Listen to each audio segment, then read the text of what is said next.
Are you looking to refine your sales team and increase your company's revenue? Leading your sales team is an ongoing improvement process.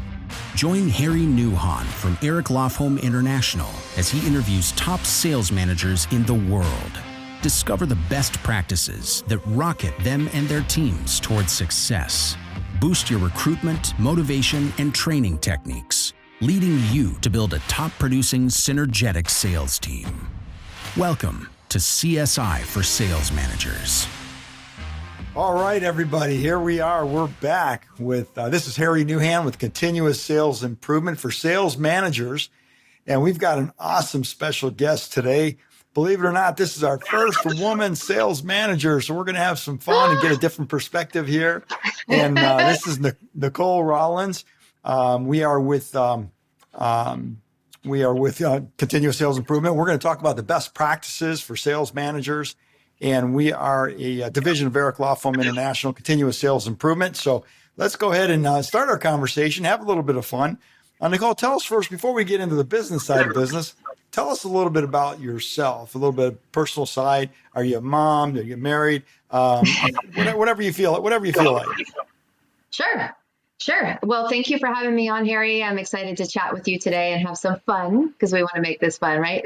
Yeah, absolutely. So I am Nicole Rollins, and I am a mom of 3 boys. I have my own team.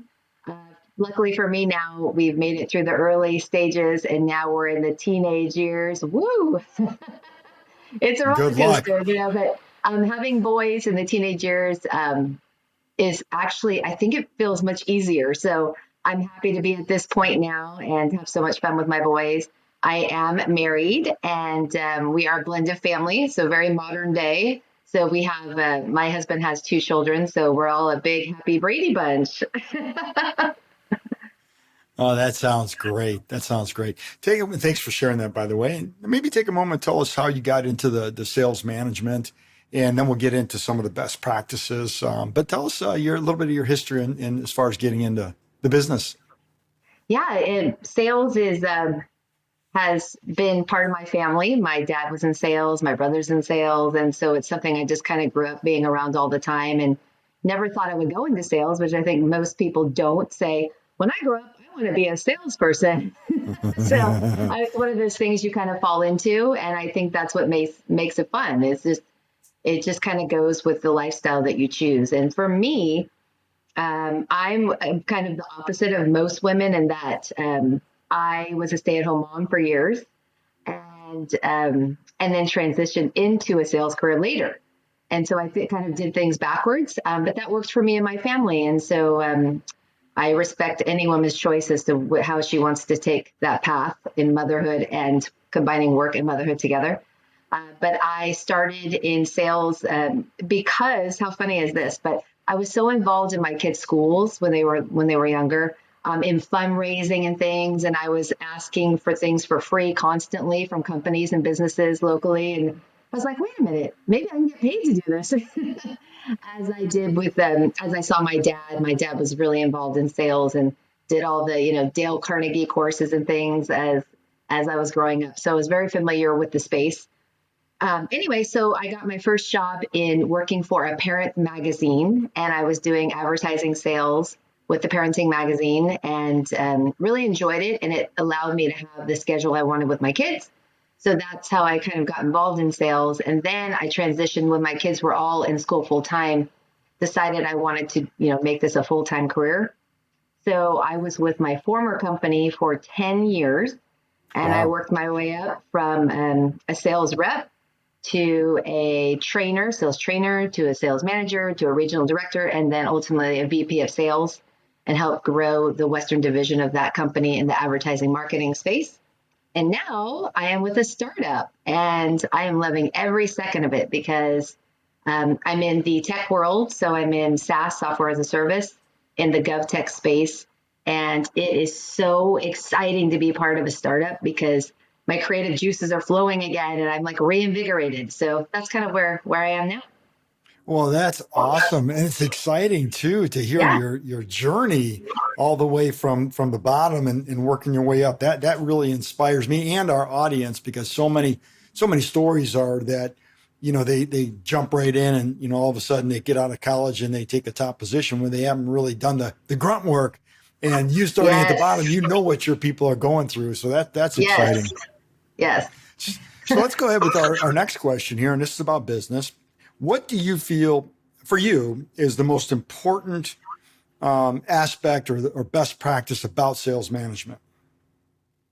That's a great question, Harry. I would say for me, as a leader, I think one of the most important things is emotional intelligence. And it's something that we don't talk about a lot, but being able to be in tune with your team and, all the people you're working with and the nuances of each individual and being able to relate to each person and find out what motivates them because everybody's motivated by different things. And so I think, really taking the time to get to know your team, to relate to them and to just be connected, emotionally intelligent. I mean, there's many books about emotional intelligence, and I'm telling you, every time I hired someone in management under me, right, to lead a state or a different division, I would always give them a copy of Emotional Intelligence by Colleen Stanley. And that book to me is so important as you're working your way up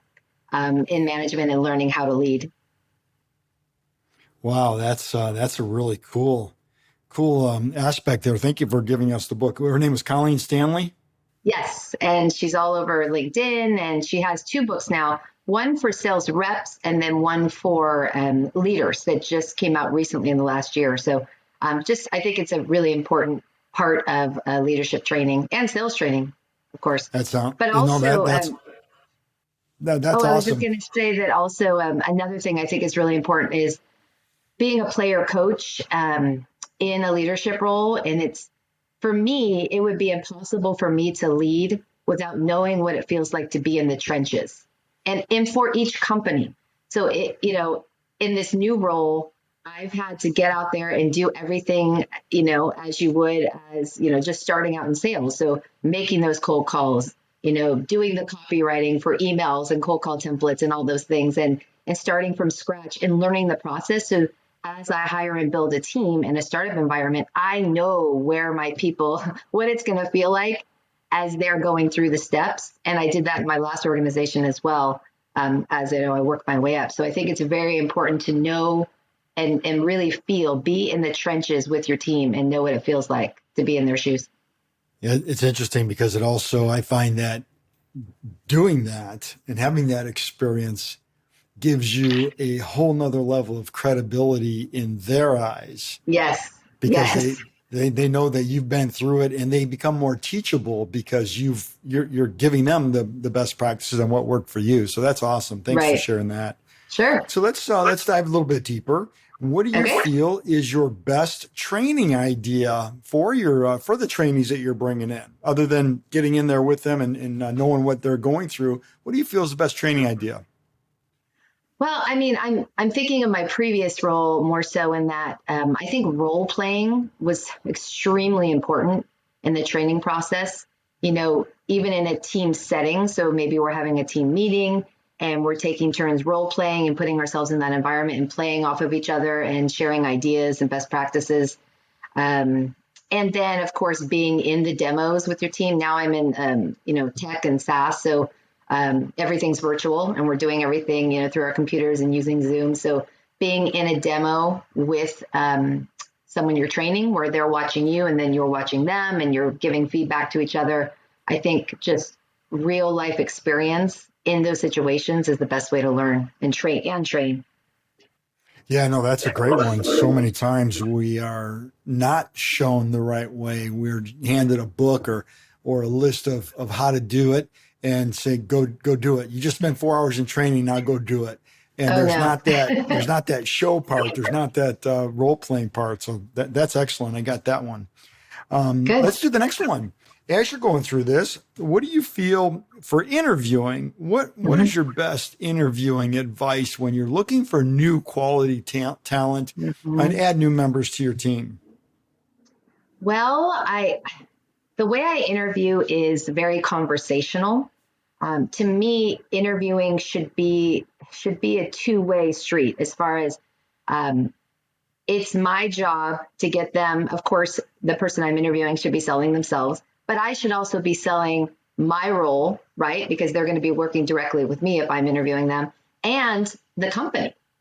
Because, and I remember with my last company, one of the areas I excelled in was hiring and getting people motivated to come on board quickly. We were hiring nonstop all the time, always growing our team. So one of the things I always did during the interview process is sell myself and the company to the person that I'm trying to bring on, because it's not, things have changed. There's a lot of competition out there and people have a lot of options and opportunities.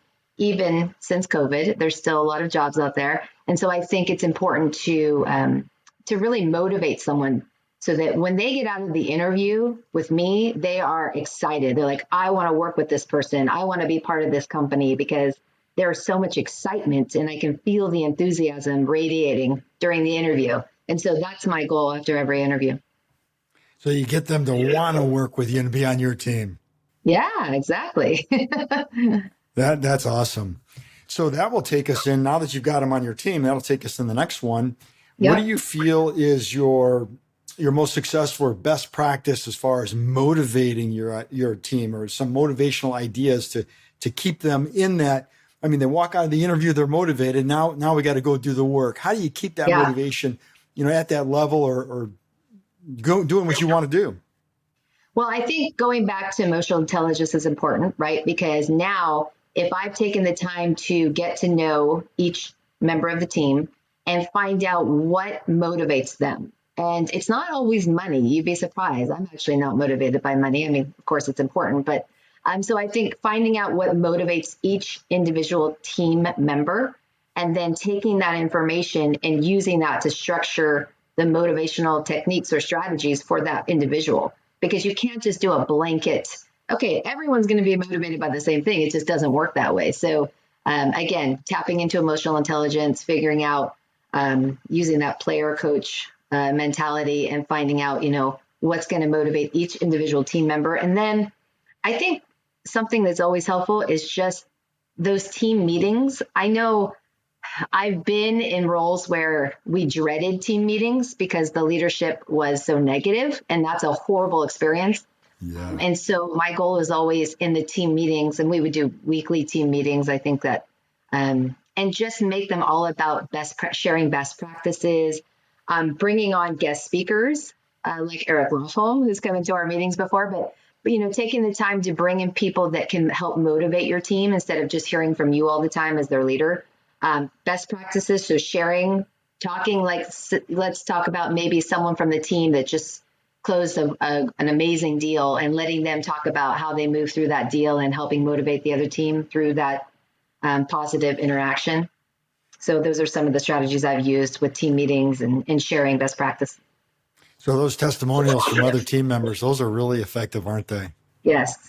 And bringing in guests. I think, like I said, sometimes I remember, a week after week, you're them hearing you lead the calls.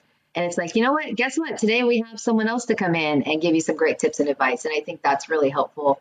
And, learning from others instead of just, you being the one person they hear from all the time, over and over again. Yeah, getting that outside perspective is extremely valuable. And here's what's exciting is sometimes we say the same thing, but just in a different way. And it resonates with them. It's like they heard it for the first time. You've been telling them for weeks and months, and all of a sudden they hear the same thing in a different way for the first time. And so, by the way, with your new role, by the way, if you need us to come in, we'd be more than happy to come in. Yes, absolutely. You come back in and visit. Absolutely. There you go. So we got a couple more here. What have you used, or are you going to continue with your new role for your team as far as accountability strategies and ideas and best practices to make sure that they're doing what they said they're going to do and doing what you expect them to do? I think it all starts with your CRM. For us, we had an internal CRM at my last company that was okay. and now we're using in my new company with this role, we're using a CRM that's highly interactive and efficient and It's not really about me peeking in and using the CRM as a micromanaging tool. It's about them being accountable for what they're doing every day. Because when you're in a sales role, you're constantly emailing, talking on the phone, taking meetings, scheduling meetings. And if you don't have a base to kind of keep you on task, it's really hard to do it without that. So I think really, really utilizing the CRM and for the sales rep, not as a micromanaging tool, but for them to keep them on task, because I think salespeople are usually very dynamic, and they have a lot of energy, and it's hard to get them to put something into a system or do a report. But I've been using it in my new role, and it has helped me tremendously. And, staying on task and making sure I'm not letting anything slip through the cracks, because as many people as you talk to and see on a daily basis, even virtually, it's important to keep track of all that information. And so I think CRM is the best accountability tactic for an individual. Okay, I know that's good. You talk about falling through the cracks. Yes. It's so it hurts so bad when the wrong one. I mean, nobody's good to fall through the cracks, but when you get that really one important client or prospect that does fall through the cracks, oh, can that be painful? Yes. Yes. So let's go to the next one here. Sure. What do you, if at all? I know you said you have guest speakers come in, but do you have any other kind of continuous education requirements or encouragements? Like, do you send your people to extra, like real estate agents, they have to get certified every year with new laws and new ordinances and so forth. And it's not quite that extensive as far as legal goes with most corporations, but there's definitely usually new technologies and new tricks or new strategies and tactics. Do you encourage them to do that, or do your companies sponsor them to have that continuous education, or to go to schools like a weekend seminar or so forth? I mean, because I'm in a startup environment, we're not quite at that level. I'll revert back to my my previous role. Sure, in that, no, that's okay. We would do kind of world tours, we'd call them, or US tours, where we'd go around the different regions and bring in trainers and different people to kind of help get everybody motivated and teach them new ideas and keep them up to date. I think one of the tools that I use now and will use going forward with my new team, because we are hiring right now, I'm very excited, would be LinkedIn. LinkedIn has been tremendous for me in learning best practices and learning new things and keeping up to date. So using LinkedIn as a tool, if you are connected with people in the sales world, and you build your audience or your connections in the sales world, there is constant, amazing content on LinkedIn. There's webinars and workshops and different things that you can do to get involved and to continue your education. So, and most of it's free. And I just went to an amazing webinar yesterday on the fear of change in sales, which was really insightful. So things like that. It was a free webinar, and they're always offering different things that you can get involved with. So I think that's something that I will definitely use in building my new team. That's great. No, that's exciting, because you're right. There's so much content out there. The challenge that we have seen is, yes, there's so much content, but sometimes when we send our salespeople there, they can get, in some cases, overwhelmed, and they don't know where to start, and they don't know where to focus their needle, is pointing their ship in the right direction. So it's good that you have an idea of what that's all about, so that you can guide and direct your team on how to do best practices with that. That's awesome. So one last Harry, question. one of the things, going to say one of the things I would just continue with that is, it's great to gather a ton of information, but if you don't put it into practice, it just goes by the wayside. So I think the most important thing is having your team say, okay, I'm going to pick one thing, one new piece of content I'm going to read about or I'm going to take in, and then implement it. Because I do the same thing. We all fall under that, where, you get all this great content, you're so excited about it. And I'll take screenshots with my phone, right? And like, oh, I can't forget about this. This was great information. I want to implement this into my next email or my next call or my next meeting or whatever it is. And then you forget about it. Yeah. And so you really have to have a plan of attack on putting those best practices and that great new information you just learned into practice. So you've got to make sure you follow through. Yeah, I'm really glad you brought that up, because there's a statistic out there. If you don't implement the ideas and the new stuff within 48 hours, you lose like 50% of it. And then if you don't use it in another 48 hours after that, you lose another 50%. and because you went to that event or you got that information, you're flying high, so excited, but when you don't use it, it's like, oh, it's just another thing. And you lose that motivation to actually implement the idea that was so exciting to you at the time. So I'm glad you mentioned that. That's a good one. Yeah. So the last one, what do you advise? Anything, last thoughts on best practices to the sales managers out there that are listening in on how, on what, how, or what they can say, what they can do to motivate their team, or to get more production out of their team, or to just get some ideas? What can you share with them? Well, something new that I've been thinking about lately is, these deadlines we put on ourselves for month's end. And oh my gosh, there's this feeling of doom and gloom when it starts getting to the end of the month and your sales team is, they're stressing out and they're worried about hitting their quotas and making sure that they're up to par at the end of each month or quarter or whatever, the KPIs are in front of them. I think the most important part is to make sure as a leader that you're supporting their growth and continued learning, and kind of taking that pressure off, because good sales people put plenty of pressure on themselves. So I think the added pressure from leadership is a detriment. And I think we need to get away from that ideology, because it's not helpful. And so I think supporting them, reminding them that sales is truly a roller coaster ride. It's the thrill of your life. It's the highs and the lows and everything in between.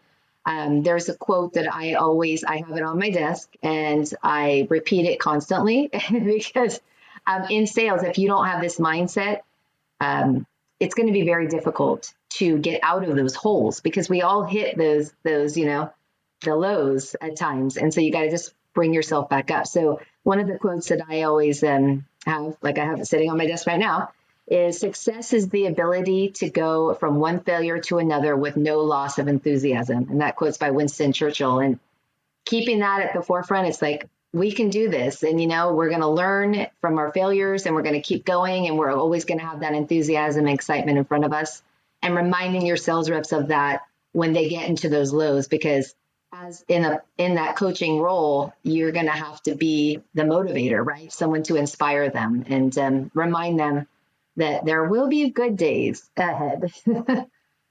Yeah, it's a great quote from Churchill. I trained door-to-door sales team for many years, and it was the highest producing sales team in the country for going door to door. And nice, one of the things. Thanks. And one of the things I shared with them, it kind of goes along that way, is I said, when you get 20 doors slammed on you, it's important not to take that excess baggage to the 21st door, because that 21st prospect might be the one you're going to sign up. So you've got to knock on that 21st one, just like you knocked on the first one, with that enthusiasm and excitement. Otherwise, you lose the sale that you've been getting beat up for. Exactly. So that's great. Well, listen, Nicole, this has been really exciting. I'm so glad that you took the time out of your busy schedule with this new startup. Congratulations on that position, by the way. And I'm really glad you were able to share some of these best practices that have been so successful with you, and you're going to implement them. And once you get entrenched in your new position, you got things rocking and rolling, we'll bring you back for an update interview, and we'll have some fun. Yes.